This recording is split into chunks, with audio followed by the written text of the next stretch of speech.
ज़हानत के 5 दर्जे हैं। पहला दर्जा स्मार्ट होना, उससे ऊपर इंटेलिजेंट होना, उससे ऊपर ब्रिलियंट होना, फिर उसके ऊपर जीनियस होना और फिर इन सब के ऊपर सादा होना। दुनिया की तारीख़ के औराक अगर हम पलट के देखें तो जितने अम्बिया एकराम दुनिया में तशरीफ़ लाए, जितने लोग अल्लाह के कुर्ब के दर्जे पर औलिया के मनसब पर फायज़ हुए, जितने साइंटिस्ट इस दुनिया में कंट्रीब्यूट कर पाए या जितने बैनुल-अक़वामी लीडर्स ने दुनिया में कहीं ना कहीं क़यादत संभाली, उन तमाम कामयाब लोगों की ज़िंदगी में एक कदर जो हमें मुश्तरक नज़र आती है वो उनका सादा तर्ज़ ज़िंदगी, सादा लिबास और सादा खाना है। अगर हम कुछ ख़ास शख्सियात का ज़िक्र करें तो दुनिया के अमीर तरीन लोगों में से एक नाम एलन मस्क अपने 134 मिलियन डॉलर के तमाम घर बेचकर बग़ैर किसी घर की मलकियत के अपने ऑफ़िस के एक ऐसे कमरे में ज़िंदगी गुज़ार रहे हैं जहां वो तहकीकाती काम और अपने प्रोजेक्ट्स पर मसरूफ़ रहते हैं, लेकिन उनका लाइफ़स्टाइल अमेरिका के किसी मिडल क्लास के लाइफ़स्टाइल रखने वाले शख्स से भी कम दर्जे का है।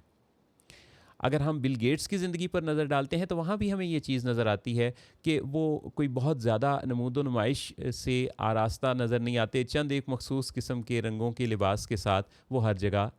अपीयर होते हैं।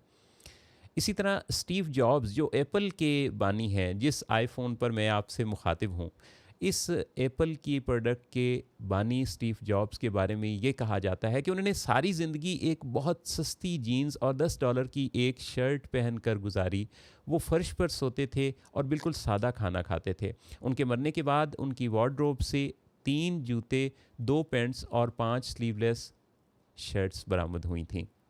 भारत के चौथे वज़ीर आज़म मुराद जी डिसाई के बारे में ये कहा जाता है कि उनके पास सारी ज़िंदगी 2 पजामे और 3 कुर्ते रहे और फिर कई साल इस लिबास में गुजारने के बाद जब उन्होंने नया लिबास ख़रीदा तो उनकी बेगम ने उनके कुर्तों से वो रुमाल बना दिए जो कि वो सारी ज़िंदगी इस्तेमाल करते रहे। पाकिस्तान पर अगर हम नज़र डालें तो अब्दुल सत्तार ईधी के बारे में ये कहा जाता है कि उन्होंने सारी ज़िंदगी मुर्दों के उतरे हुए जूते और कपड़े पहने, और ये उनकी बात हो रही है जिन्होंने दुनिया की सबसे बड़ी एम्बुलेंस की सर्विस इंट्रोड्यूस करवाई। पाकिस्तान में रेड फाउंडेशन के पायनियर महमूद साहब, जिन्होंने सैकड़ों कॉलेजेस और स्कूल्स की बुनियाद रखी, एक दफ़ा एक तकरीब में जब वो शरीक थे तो पूछने वाले ने ये पूछा कि जो स्वेटर आपने पहन रखा है ये तो 30 साल पहले आपकी पहली जो इंस्टीट्यूट था उसकी इफ्तिताह के मौके पर जो तकरीब थी उसमें भी आपने पहन रखा था, तो अभी तक आप यही इस्तेमाल करते हैं। तो वो कहने लगे कि मकसद तो स्वेटर का सर्दी रोकना है, इससे सर्दी कम हो जाती है, सर्दी मैनेज होती है, तो इसे ज़ाया करने की क्या ज़रूरत है। ख़वातीन व हज़रात, रीसेंट ईयर्स में हम देखते हैं कि सोशल मीडिया पर हमें हर स्क्रॉलिंग के बाद अगली दूसरी तीसरी पिक्चर में कोई ना कोई अपनी ऐसी ब्रांडिंग के साथ, कोई नमूदो नुमाइश की ऐसी पिक्चर के साथ नज़र आता है जिससे ये मैसेज मिल रहा होता है कि उसके पास जो ख़ास किस्म की गाड़ी, मोबाइल, कपड़े, जूते या जो भी कुछ है वो एक महंगा ब्रांड है और इस महंगे ब्रांड के साथ वो दूसरों को इंस्पायर कर रहे होते हैं। और फिर बाद में ऐसे ही लोग दूसरों की तरफ से हसद का गिला भी करते हुए नज़र आते हैं।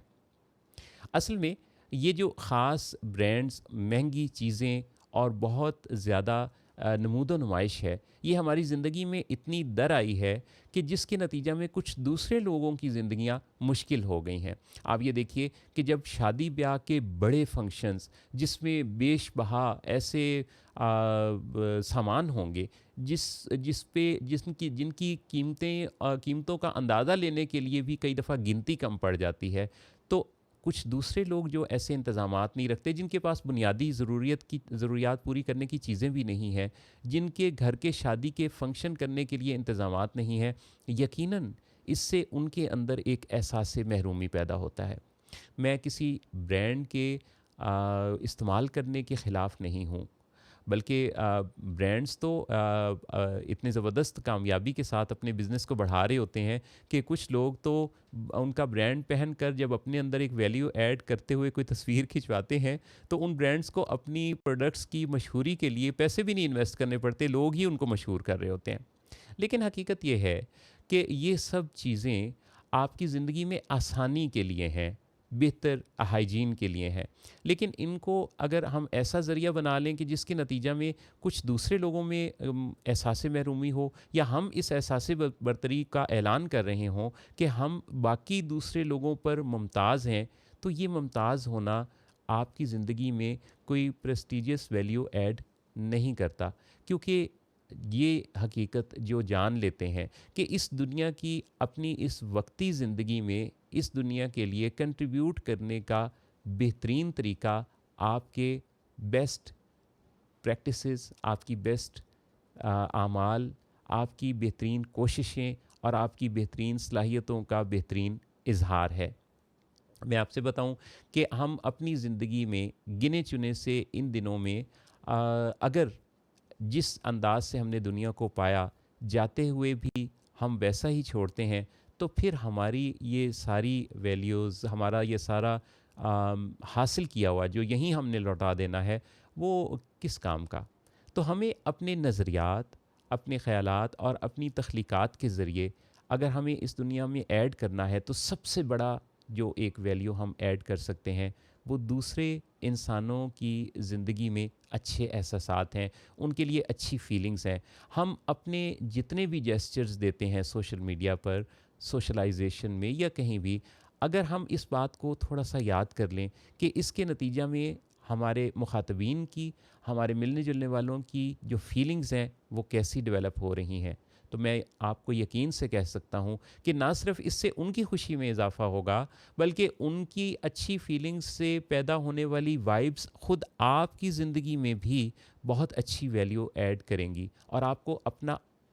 अपना अंदर बहुत रिच महसूस होगा। और ये वो मुमताज़ मकाम है जो दरअसल आपकी ज़िंदगी में आपको ज़ाहिरी ही नहीं, बातनी और रूहानी खुशी से भी माला माल कर देगा।